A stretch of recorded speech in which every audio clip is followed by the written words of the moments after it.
त्या जामकरचा संशयाचा काटा माझ्यावर फिरण्याआधी मला काहीतरी केलं पाहिजे। त्या माधुरीकडचे पैसे तर मला मिळाले नाहीत, पण काहीही करून त्या आर्याकडचे पैसे मला मिळाले पाहिजेत। तिचे पैसे, तळघरातले पैसे आणि कातळवडीचे पैसे घेऊन इथून कायमचा फरार।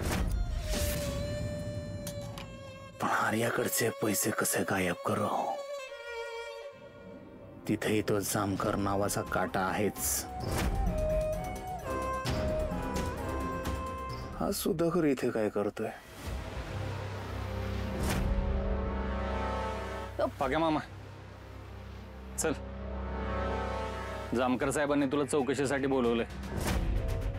अरे तुला लाज वाटते का? बापाची तक्रार देत होतो, तुझ्या बापाची चौकशी होईल म्हणून तू माझ्या हाताबाहेर पडलास, तक्रार देऊ दिली नाहीस आणि आता मला चौकशी नाही आलास बरं? मी नव्हतं सांगितलं दारू डोसून त्या जीव दिलेल्या पोराच्या घरी जायला, कळलं का?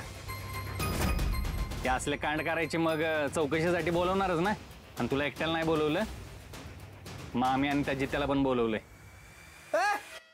माझा काय संबंध? आणि मी मामीला फक्त घेऊन गेलो रिक्षातून, मला कशाला? हा, हे फक्त मामीला घेऊन गेला होता। हा, मी बघितलं खरंच। तू बघितलं ना? हा, तू बी चल।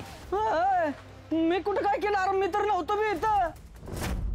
तुम्हाला यायचं नसेल ना तर तसं सांगा, मी साहेबांना सांगतो, मग साहेब येतील आणि बरोबर तुम्हाला 3rd डिग्री देतील। हे आम्ही कधी नाही म्हणलो? हा, कर नाही तर त्याला डर कशाला रे? ए चल जाऊन ये। चला सुधाकर साहेब, मी काही नाही केलं, माझा तुला काय साहेब ऐका तरी।